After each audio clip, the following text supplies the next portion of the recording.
You're listening to Systemic Error Podcast. The failure was designed. Trump influencer just dropped a bombshell claim about Mitch McConnell, based on an article by Nick Hilden. McConnell's health is not the story. His power was. The gossip is the bait. The source opens with Laura Loomer's claim that Mitch McConnell is officially brain dead, then spends much of its space on rumors, freezes, falls, and hospital reports. That is the wrong center of gravity. McConnell's body is a side issue. The political fact is that he spent years using Senate power to choke off Democratic governance. What actually mattered? McConnell held real institutional power as Senate Republican leader and used it relentlessly. The source names the record plainly.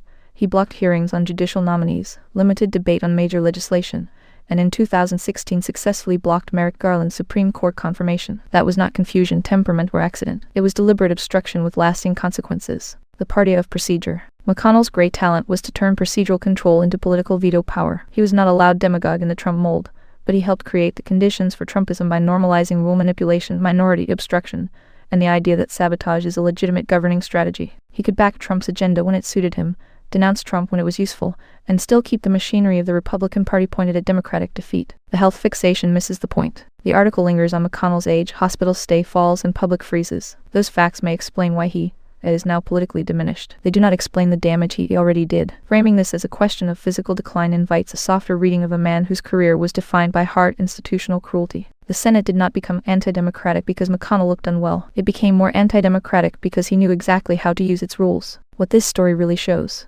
McConnell is the face of a conservative project that treats democratic legitimacy as optional so long as it preserves Republican power. Loomer's rumor mill is trash, but it also serves a purpose. It turns a story about elite power into a spectacle about an individual's body. That is a familiar dodge. It replaces responsibility with gossip. The actual lesson is harsher. The Republican Party relied on a disciplined operator who used the Senate to entrench minority rule, and the country is still living with the consequences. You've been listening to Systemic Error. Thanks to Alternet for today's article. With the automated voice of Labritz, our thanks for listening.